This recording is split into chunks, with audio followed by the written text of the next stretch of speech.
Hey guys, welcome back to the channel. EduardoMCfly here. Well, today I'm gonna be doing a tutorial on how to fly the I.A.R 80 or 81 too. So yeah, let's get into that quickly. So, to begin with, you have like 3 modifications for the default version. You have the fighter bomber version that allows you to carry bombs with the payload that you could carry, and also adds another type of gun sight filter, so you can aim better when doing a dive attack run. Oh yeah, and also a dive recovery system that basically when you press the bomb switch, like the allow bomb switch, the N key in game, drops the flaps automatically, and obviously also lets you drop the bombs.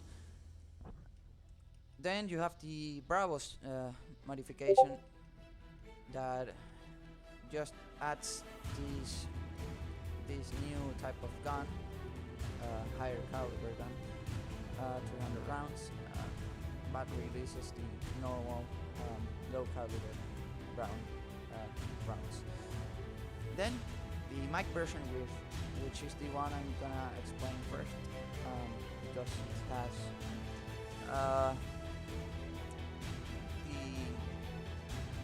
it has a second order radiator, so I can show you how that works real quick. Among that, I also have a lot more of improvements like sturdier fuselage and flaps and a new type of air filter and so on. But yeah, let's just get into that, and I'm just gonna explain it to you. So, starting off, we're here in the cockpit.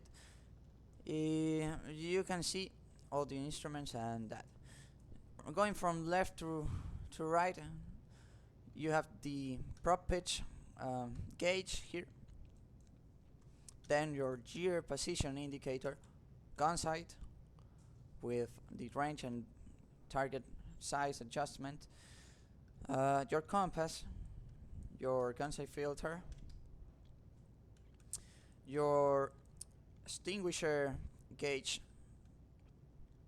then your oil pressure indicator, divided in 2 scales, the normal scale and the decimal scale, to be more precise.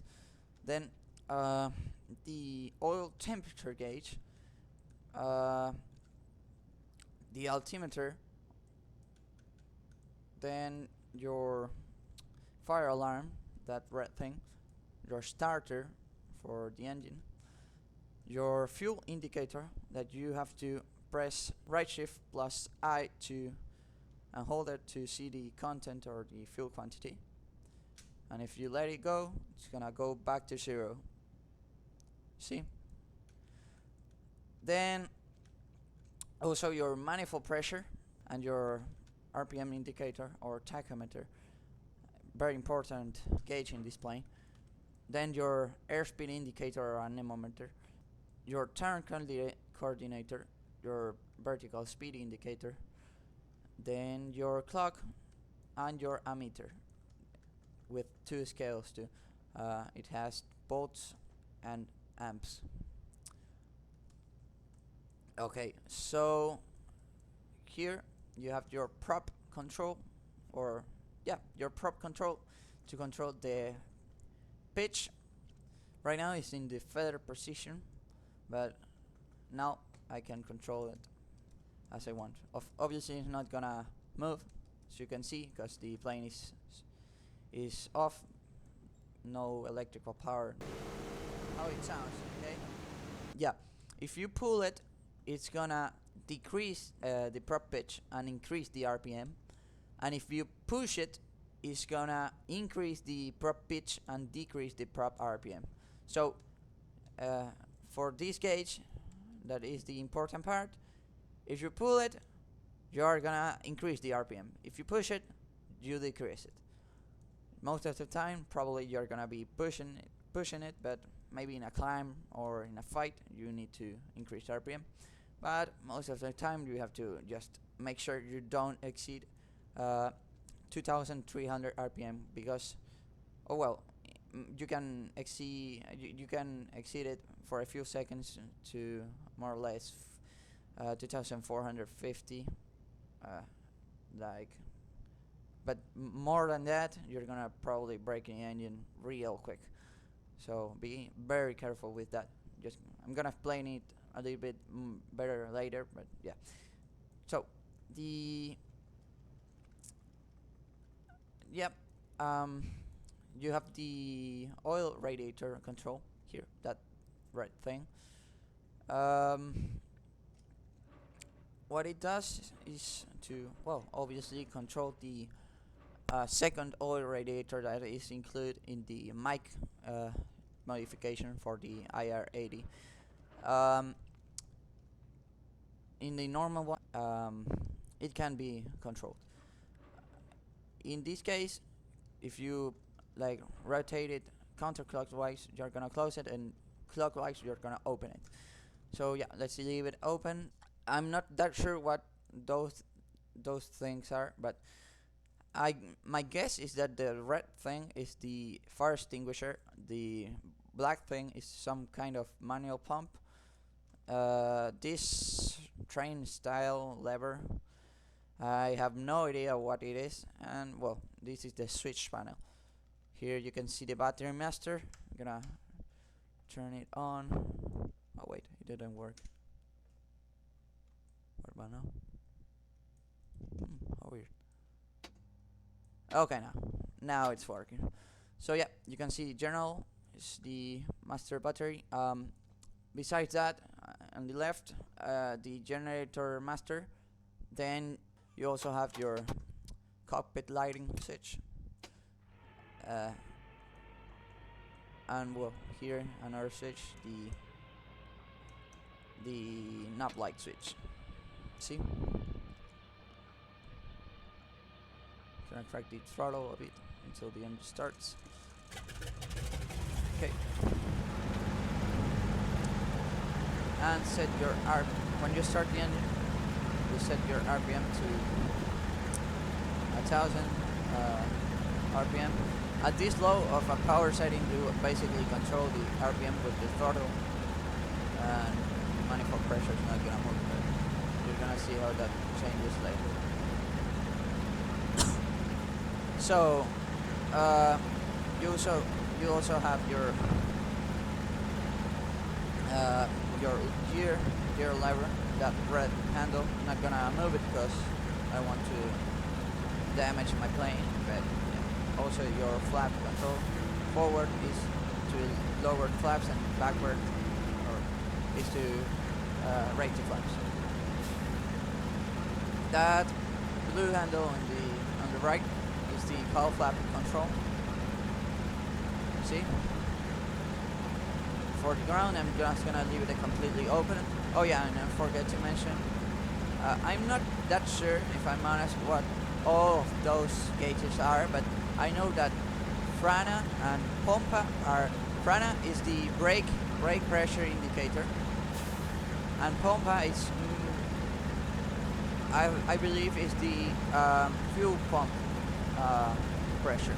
Also here, another gauge, the oxygen pressure gauge. Here you have the mixture control. Right now it's the full lean position. From this position, like in the 50% to here, is manual control, and to lean it. 50% mixer, or yeah, the middle position, it activates an automatic mixture control, so you just leave it there for an entire flight. That's a normal position. But you can also put it here, a little bit backwards, to the full reach position if the automatic fails. Okay, so let me just turn on the nav lights. We have to wait until the oil temperature raises above 40 degrees in order to take off, but when we taxi, it's gonna warm up the engine. For taxiing, this has pneumatic braking, so you have to use you have no toe brake, so you just push the rudder in the direction you want to turn, and then you press the master brake lever, or the only brake lever there is, and it's gonna apply more pressure to one wheel than the other, depending on in which direction you want to turn. The engine has excellent cooling from what I have seen until now, so you just leave it closed in flight. I only open it for takeoff and off, or if my engine is overheating, but that's very rare in this plane. So pay attention to the takeoff. When I push that throttle completely open, the aircraft is gonna start gaining speed, obviously, and you're gonna start hearing a sound that like resembles kind of like an air raid siren. So as soon as you hear that sound, it means your engine is over revving, so you need to increase prop pitch to get the RPMs down. Okay, so here we go. Cowl flaps more or less in this position. Full throttle. Okay, so I took a moment to pause the video because here you are gonna see what I did wrong and you could also do wrong. So basically what happens is that because I was like talking too much, I didn't pay attention to my RPMs and couldn't hear the tone on time, so my engine fails, as you're gonna see. So gonna leave the clip of the failed takeoff so you can see it and hopefully learn from my mistake, so it doesn't happen to you. Then I'm gonna put another takeoff try so you can see how it should be done. Okay, let's go. You see, you can hear it, so you have to increase the prop pitch to control the RPM and keep it at 2,300 RPM. Okay, let the plane tell you when it's. I'm not sure what just happened, but yeah.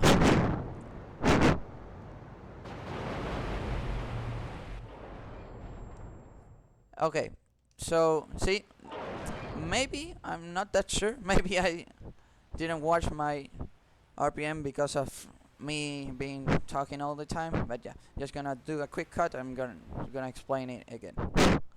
As I was saying, just increase the throttle to the full position. As soon as you hear the RPM raising, just decrease the RPMs to 2,300 and keep it below 2,300 until you take off. Now raise the gear. See the gear indicator how it turn off. It's gonna turn red when the gear is up. Close the cowl flaps. Reduce throttle to 850 or less manifold pressure. And keep the RPMs control below 2,300.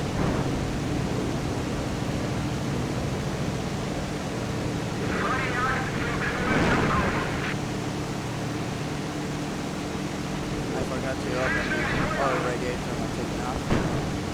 Again. Okay, so here we are. We took off. Okay, I'm gonna explain to you a little bit better how the prop control works, which is the most important part. See, you saw how that RPM rose? Yeah, that's what we want to avoid. So look, I can keep the manifold pressure like here, same position it was. And I'm gonna dive right now. You're gonna see how the RPMs begin to rise and the sounds, how it sounds, okay? You see? You have to be very, very careful. That also goes for me. So yeah. keep the RPMs below 2,300. Maybe for a few seconds you could have them at around 2,450 RPMs, but I don't recommend that, because if you accidentally or if you need to prop hang in a dogfight for a few seconds, but don't exceed that, don't abuse that. Be careful with the RPM, because you really don't want to lose the engine in the middle of the dogfight, right? So yeah, the cold flaps, as I was saying, just keep them closed and the engine's gonna be perfectly cool. You're not gonna have overheating. And if you have, or the only thing you need to do is open. But if you keep an eye on the oil rate, on the oil temperature gauge, you're gonna be fine. Just keep the cold flap closed, because that costs you a lot of kph that would be useful for you. Okay, so now apparently the RPM went a bit up, a bit higher than 2,300, so yeah, I'm trying to be careful now.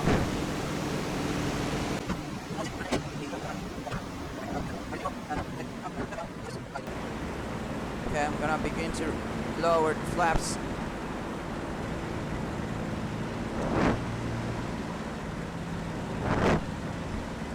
By the way, the flaps have no position indicator or like steps. It's just a continuous flap movement. You can put it in whichever angle you want, from 0 to 60 degrees. So yeah.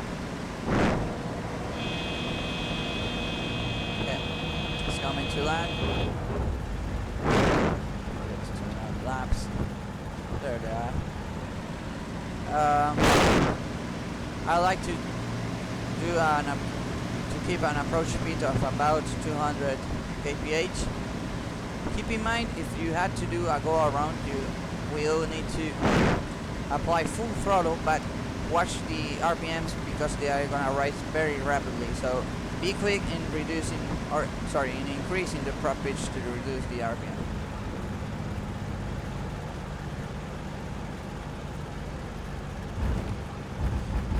Landing. Bit of a bouncer. Just gonna brake.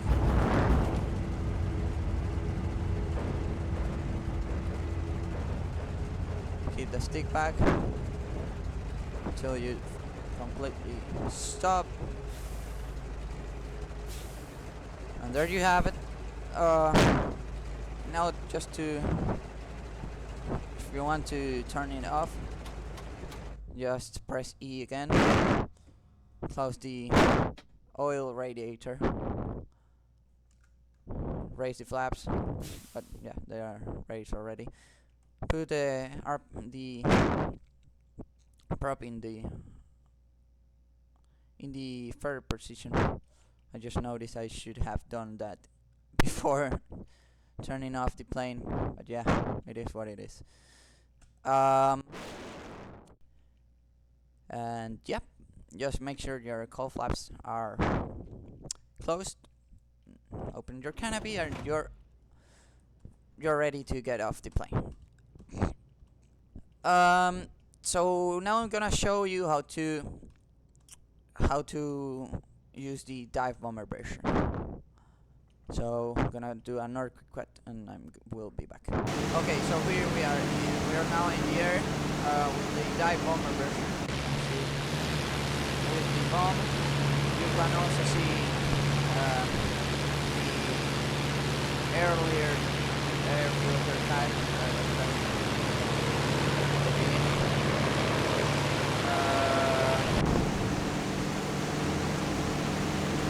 Yep, let's go find a target and bomb it. Okay, let's go attack that those things down there. So we're gonna got. Press N to go into dive bomber mode. You can see how the flaps come down automatically, and now you will be able to drop the bomb too. So throttle to cut off, or not cut off, but minimal throttle, idle, and control the RPM so they don't go that high. Just point your nose at your target and shoot.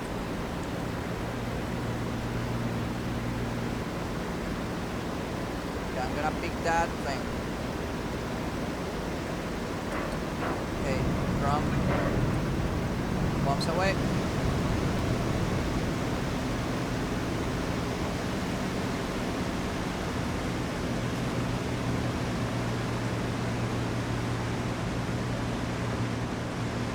I pressed, you have to press N again in order for your flaps to come back up, I believe.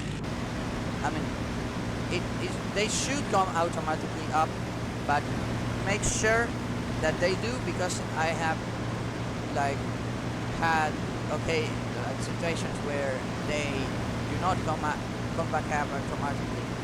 So yeah, just make sure they should come back up automatically, but just